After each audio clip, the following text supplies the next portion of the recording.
Hello ladies and gentlemen, welcome to the channel, and today we're going to be talking about OP16, the one that's coming out on June 12th for English people out there, such as myself, since a lot of people playing this or watching this currently will not be in Japanese. So, we're starting with OP16, and we're going to just go through all the leaders, because I would like to have a little chat about it, because it seems to be quite an interesting one, to be honest. I mean, OP15, the Enel one, the Kami one, that pretty much was made for me, I believe, because I seem to be the only person that actually seems to care about Enel being a character in general, and it was a little bit disappointing for a lot of Sky Island fans out there, since we only got two Sky Island leaders, the one being the purple Enel, and a yellow Luffy, and we have a lot of Luffy leader cards already, so there was a lot of things that they could have done, seemed a little bit to be wasted potential, but this one we got here seems to be a little bit more promising, especially because of the arc it is going to be going after, which is Marineford.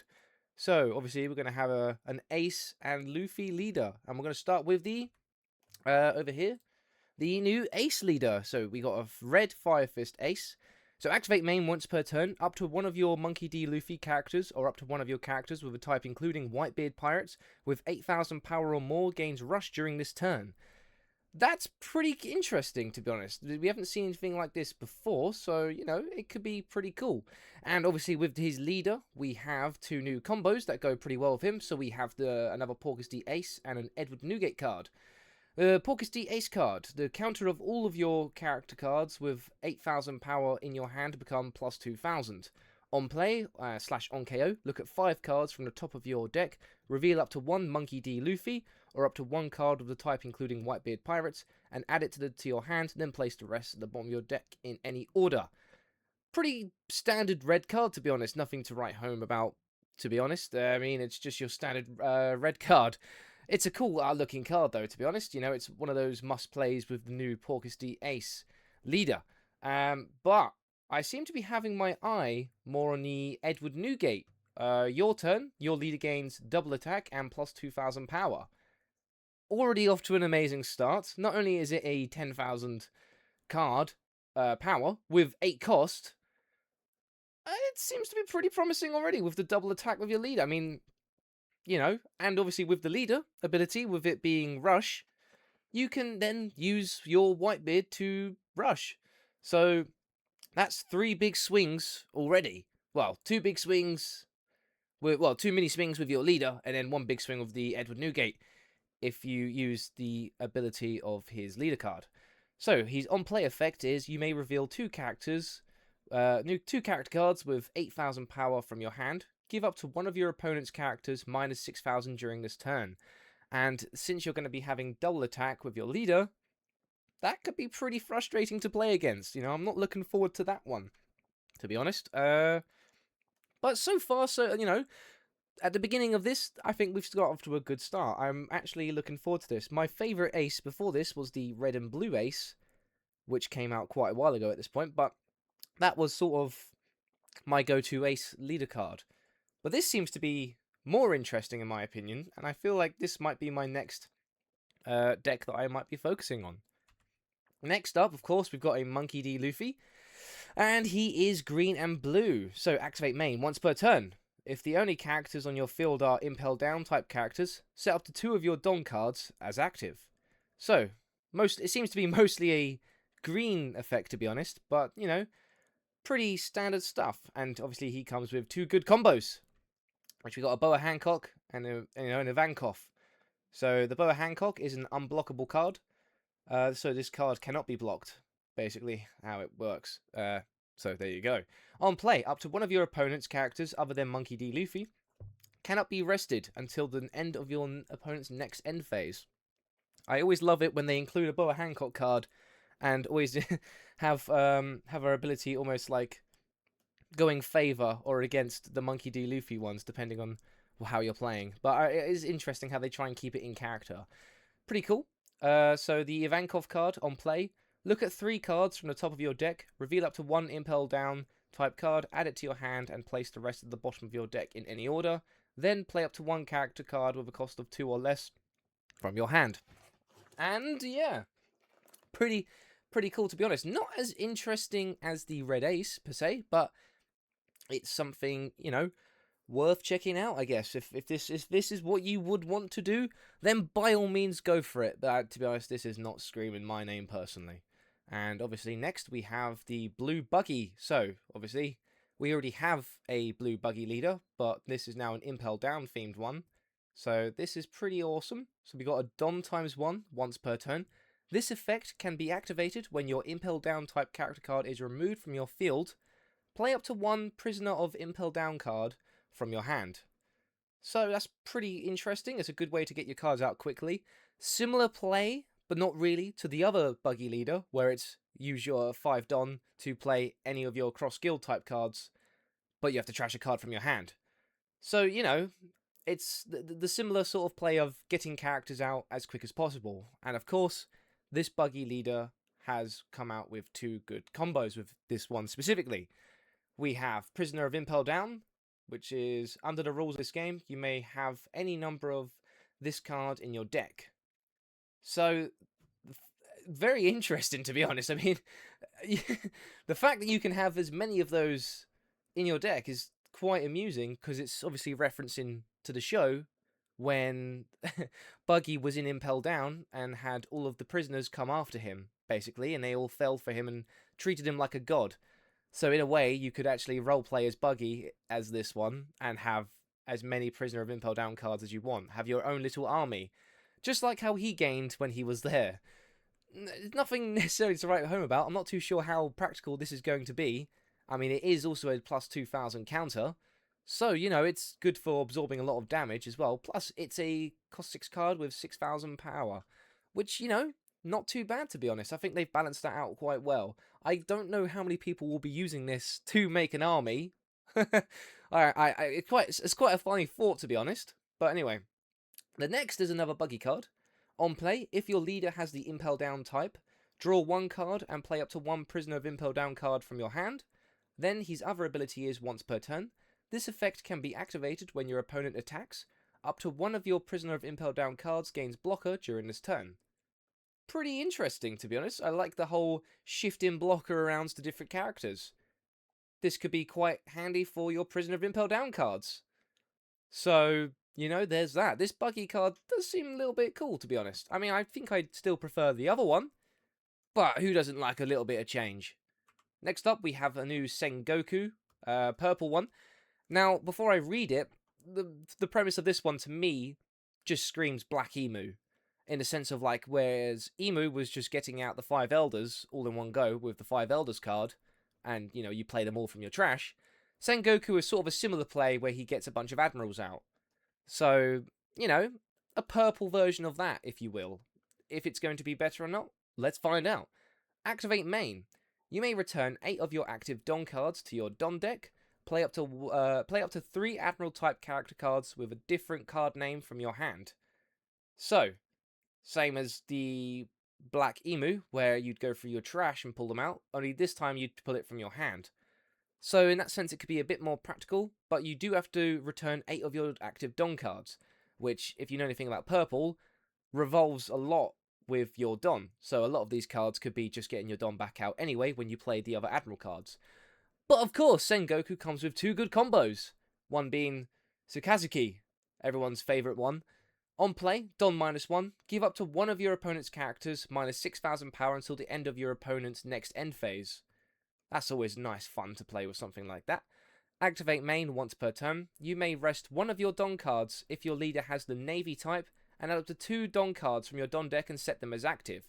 So just like as I said before, you'd be returning 8 of your active Don, you'd be playing him, and then you'd be bringing 2 Don cards out of your Don deck as active.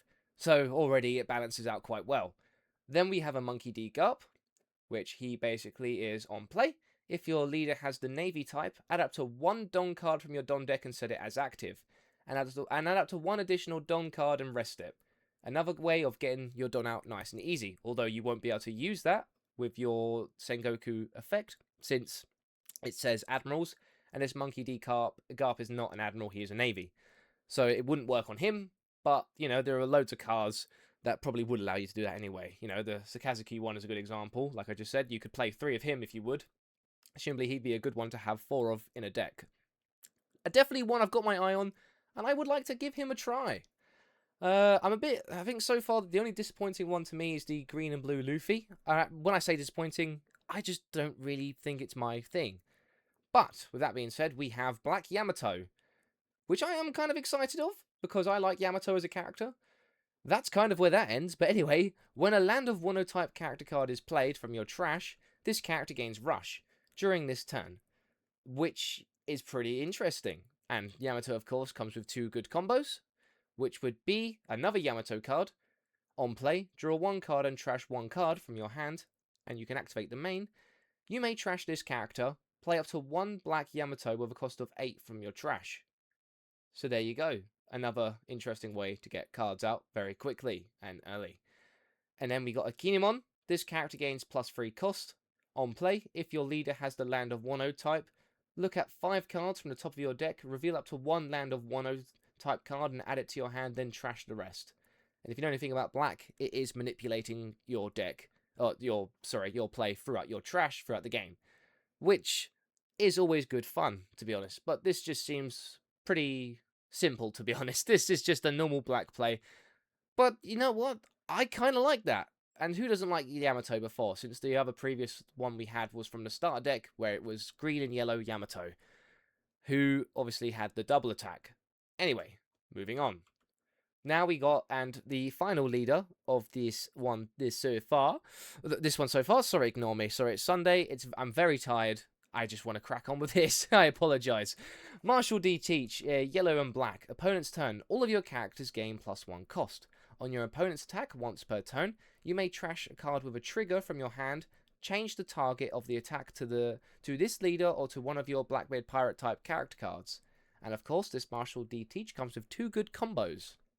We have a Shiryu. I've probably butchered that name entirely. It's been a while since I've actually heard it in the show. On play, you may trash 1 card from your hand. Add up to one to Blackbeard Pirates type card with a cost of 6 or less from your trash to the top of your life cards face up. Not obviously a good yellow play there, where it's manipulating your life. On play, we got another Marshall D. Teach card, 10,000 power, 8 cost.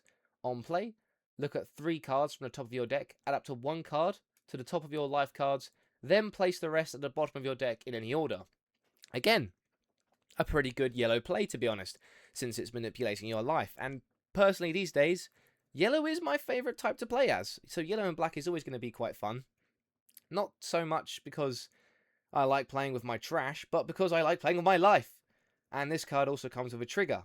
Negate the effect of up to one of your opponent's characters during this turn. Then KO up to one of your opponent's characters with a cost of 5 or less. So, yet again, very irritating to play against, and I kind of mess with that, to be honest. And, of course, this Marshall D. Teach has 4 life because it's yellow, and yellow can always manipulate their life, and they always seem to start with something like that. Except for that one Monkey D. Luffy, who has a 6 life card. But, anyway, the most exciting thing I'm looking forward to talking about is why I left it last, because I'm excited to show everyone these, if you hadn't seen it yet, are the 3 manga special cards that we're getting this season, if you will, of OP16. It will be the 3 Admirals manga cards. So this one, the Kuzon one, very nice. Very nice. I absolutely love this card, to be honest. I would love to get it. Obviously, it's very unlikely going to happen, but on play, add up to 2 Don cards from your Don deck and rest them. Activate main once per turn, Don -1, up to one of your opponent's characters cannot activate blocker during this turn. A very good card as well, with a very good style. The next manga is obviously Sakazuki, which on play, Don -1, give up to one of your opponent's characters -6,000 power until the end of your opponent's next end phase. Activate main, you may rest one of your Don cards, and if your leader is the Navy type, add up to 2 of your Don cards from Don that sent them as active. You know, manipulating with your Don purple moves, of course. Pretty sure I showed you this card earlier, but this is the manga version of it. It's really cool. I love it a lot. Having all 3 of them sitting next to each other is always going to be cool. And the reason I'm talking about Borsellino last is because he's the only Admiral to not have a leader card still. Like, guys, what are we doing? we're actually, is it Fujitoro who has a leader, but Borsellino doesn't yet, which I'm very, I'm very confused about that, especially with how big he's becoming and relevant and important he is to the story. I mean, obviously we got Sakuseki has his own leader, but Borsellino doesn't. I don't really understand that, but anyway, the Borsellino does. Add up to one Don card from your Don deck and set it as active. Add up to one additional Don card from rest it. End of your turn, Don -2. Set this character as active, then this character gains blocker until the end of your opponent's next end phase. Very good. I enjoyed this one very much. I love a Borsellino card. And here we have all three admirals just aura farming next to each other.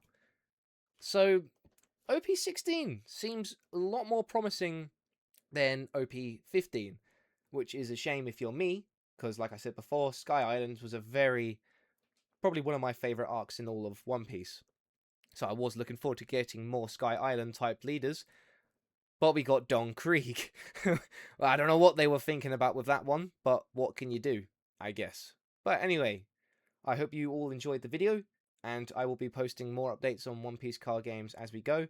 And I have a booster box video opening I'm planning to do soon, so stay tuned to that. And if you are new to the channel, which all of you will be, please subscribe and keep up to date with everything going on.